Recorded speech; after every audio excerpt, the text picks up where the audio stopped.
ନମସ୍କାର। ଆସନ୍ତୁ ଆରମ୍ଭ କରିବା ଆଜିର ଏହି ସୁନ୍ଦର ଭିଡ଼ିଓଟି। ମହାଶିବରାତ୍ରି 2026। ଫେବୃଆରୀ ମାସରେ କେଉଁ ଦିନ ମହାଶିବରାତ୍ରି ପାଳନ କରାଯିବ? 4ଟି ପ୍ରହରରେ ପୂଜା ପାଇଁ ସଠିକ୍ ତାରିଖ ଏବଂ ଶୁଭ ସମୟ ଆସନ୍ତୁ ଜାଣିବା।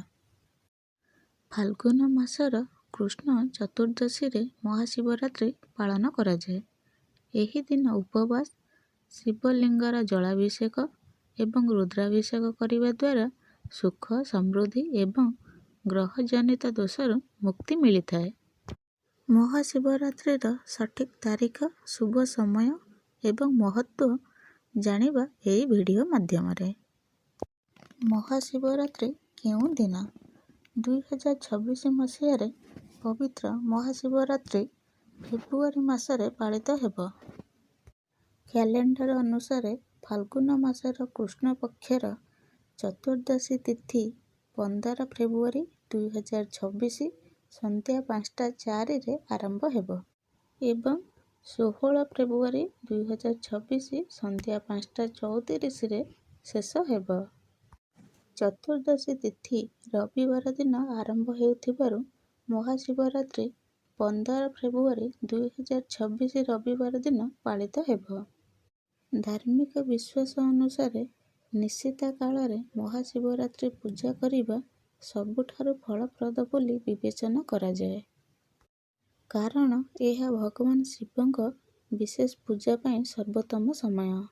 2026 ମସିହାରେ ନିଶିତା କାଳର ଶୁଭ ସମୟ ରାତି 11:55ରୁ 12:56 ପର୍ଯ୍ୟନ୍ତ ରହିବ।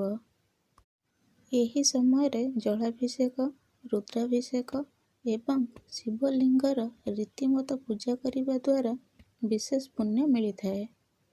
ସେହି ସମୟରେ 16 ଫେବୃଆରୀ 2026 ସକାଳ 6:42ରୁ 3:10 ପର୍ଯ୍ୟନ୍ତ ମହାଶିବରାତ୍ରି ଉପବାସ ଭାଙ୍ଗି ପାରିବେ।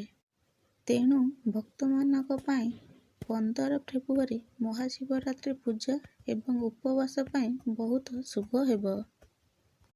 ମହାଶିବରାତ୍ରି 2026 ଚାରି ପ୍ରହର ପୂଜା ସମୟ। ମହାଶିବରାତ୍ରିରେ ରାତିର 4 ପ୍ରହରରେ ଭଗବାନ ଶିବଙ୍କୁ ପୂଜା କରାଯାଏ, ଯାହାର ବିଶେଷ ଧାର୍ମିକ ମହତ୍ତ୍ୱ ରହିଛି। ଏହା ବିଶ୍ୱାସ କରାଯାଏ ଯେ 4 ପ୍ରହରରେ ଶିବ ପୂଜା କରିବା ଦ୍ୱାରା ଭକ୍ତମାନଙ୍କର ସମସ୍ତ ଇଚ୍ଛା ପୂରଣ ହୁଏ ଏବଂ ଜୀବନରେ ସୁଖ ଏବଂ ସମୃଦ୍ଧି ଆଣେ। 2026 ମସିହାରେ ମହାଶିବରାତ୍ରିରେ 4ଟି ପ୍ରହର ପୂଜା ପାଇଁ ଶୁଭ ସମୟ ଆସନ୍ତୁ ଜାଣିବା। ପ୍ରଥମ ପ୍ରହର 15 ଫେବୃଆରୀ 2026 ସନ୍ଧ୍ୟା 6:11ରୁ 9:23। ଦ୍ୱିତୀୟ ପ୍ରହର 15 ଫେବୃଆରୀ 2026 ରାତି 9:23ରୁ 12:36। ତୃତୀୟ ପ୍ରହର 15 ଫେବୃଆରୀ 2026 ରାତି 12:36ରୁ 3:47। ଚତୁର୍ଥ ପ୍ରହର 16 ଫେବୃଆରୀ 2026 ସକାଳ 3:47ରୁ 6:59। ହିନ୍ଦୁ ଧର୍ମରେ ମହାଶିବରାତ୍ରି ପର୍ବକୁ ଅତ୍ୟନ୍ତ ପବିତ୍ର ଏବଂ ଗୁରୁତ୍ୱପୂର୍ଣ୍ଣ ବୋଲି ବିବେଚନା କରାଯାଏ। ଏହି ପର୍ବ ସହିତ ଅନେକ ଧାର୍ମିକ ବିଶ୍ୱାସ ଏବଂ କାହାଣୀ ଜଡ଼ିତ। ବିଶ୍ୱାସ କରାଯାଏ ଯେ ମହାଶିବରାତ୍ରିରେ ଭଗବାନ ଶିବ ବ୍ରହ୍ମାଣ୍ଡର କଲ୍ୟାଣ ପାଇଁ ତାଣ୍ଡବ ନୃତ୍ୟ କରିଥିଲେ।